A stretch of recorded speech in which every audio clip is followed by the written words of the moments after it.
So guys, today I'm having a video on the channel today. We're here after the Newcastle United versus Man City preview quarter-finals of the FA Cup. One win away from Wembley and we face the best team in the world in the quarter-finals, Manchester City.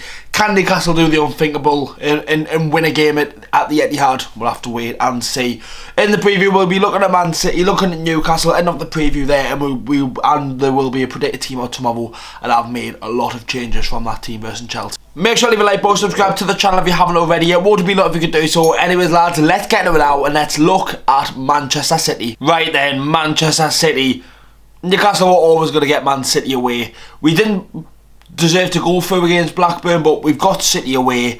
The toughest game you could probably ask for in world football at the minute. Man City, let's speak about them and how they're doing at the minute. So, I actually watched the 1-1 draw against Liverpool, a very entertaining game. Liverpool probably had the better of the chances and probably deserved to win the game and could have had a penalty at the end, but Man City done well to hold on, and obviously the title race is looking very good. You look at Man City's form, man. In the last time they lost the game was the 6th of December. 6th of December? It's March.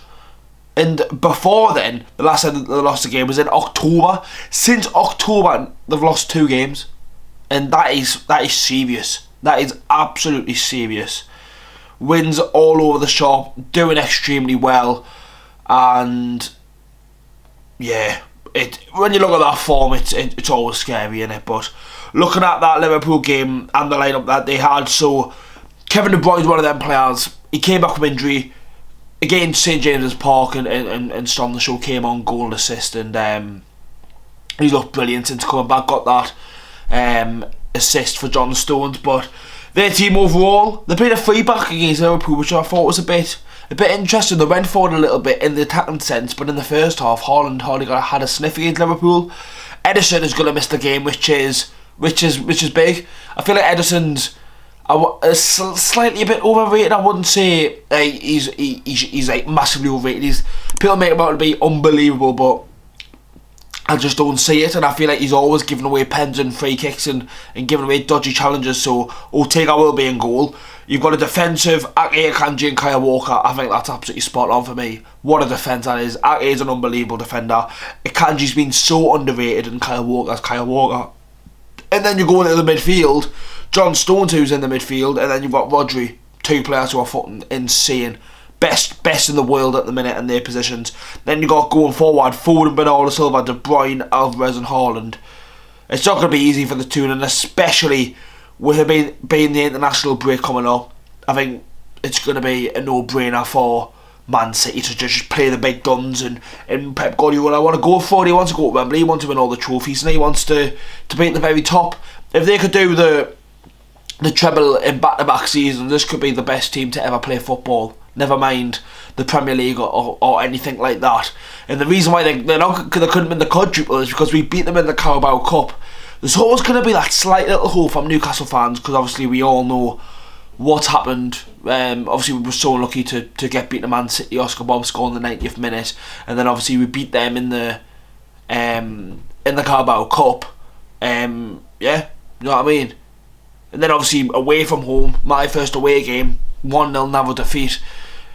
Newcastle could always have that chance, but being at the Etihad, being at a ground Newcastle have won it once since 1992, once, and that wasn't even the league. That was in the cup, in the Carabao Cup, well, the Carling Cup back in the day, where Fernando Alonso Sissoko scored. But I can't see this Man City team losing. Even looking at their bench, you've got Doherty, you've got Ruben Diaz, Gvardiol, Nunes, Rico Lewis, Oscar Bob, Kovacic. The only player they've got out is Jack Grealish, where Newcastle have still got players out, and Anthony Gordon won't play.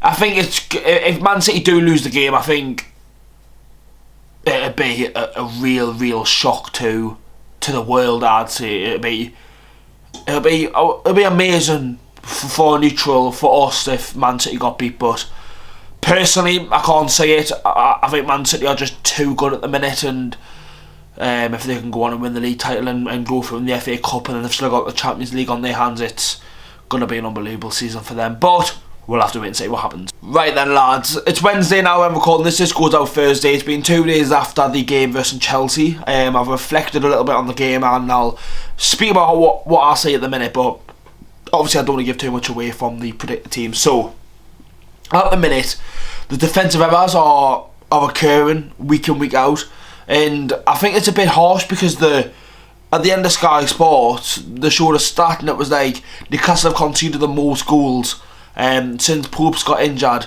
Dubravka could have done a lot better in some games, but without Dubravka, I think Newcastle could be way lower than what we are now, way lower in the league. And his last game in the FA Cup, he was absolutely sensational. I think it's a bit harsh. I think Sven Botman and Shaw, I wouldn't say they're showing the real colours. I just think they're having a bit of a dodgy time. They were so good for us last season, and I hate the fact that we keep bringing up last season, and it was last season. I think we can't really speak. I was going to quickly speak on Sean and Botman and just say, look, they were unreal last season, so they've got the quality to do it this season, the quality players. The fact that when we are focusing on last season and the pundits keep going about last season and the way we're not performing the way we did last season, that's in the past. We've got to forget about that. It's the present day. Newcastle are 10th in the Premier League, and it's not good enough. It isn't. Yes, we've had a lot of injuries and we've got players playing who shouldn't be playing, and in my head, after this game, if Newcastle get beat, I think my thought on this season will go completely off, and Newcastle got to just play. Do you know what I mean? Some of them players on that pitch at the minute look like they are playing and waiting for the summer. It looks like it. Jamie Carragher said it on Sky, and I completely agree. The lacklustre of not trying to win the ball back. Like, one thing everyone slates Dan Burn. We all know he's not the most gifted footballer in the world. He's 6'6" and plays left back and got no pace. But he does give you 125% every game, and he does wear the shirt right on. He has that pride to wear the shirt, whereas I think some players at the minute don't, and it's shit to see. Do you know what I mean? It's like we need to be seeing more from them. We do, and I'm not even going to bother naming them because it'll all go in the predicted team tomorrow, and I'll explain my reasons why I've changed the team massively up and whatnot. So. But from that Chelsea game, Newcastle just don't look at it at the minute. Against Wolves we were so good, and we had a big rest as well, 10 days, and we went in that game, and it was awful. And that, I don't know if on their mind that they've got FA Cup on the weekend, because if Newcastle go to Wembley, it could be absolutely massive for the football club. It could be massive. Could get a Wolves or a Coventry in the semi-final, then Newcastle progress to the final potentially.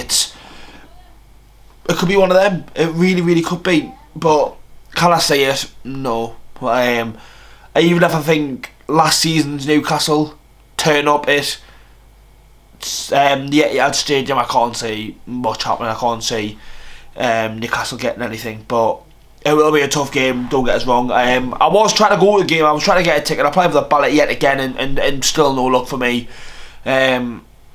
I was going to go down, but unfortunately I'm not, boys. So I've got to give a prediction, boys. I'm going to go a dominant 2-0 Man City, but you never know, the lads could prove us wrong. That's going to be the end of the preview, boys. Make sure to leave a like, subscribe to the channel if you haven't already. If there will be a watch along, as I should say, on Saturday for the game. I did one for the Chelsea match. There will be another one for this game versus Man City. All the games that I don't attend, I'll try and do as many watch-alongs as I can, but we'll have to wait and see.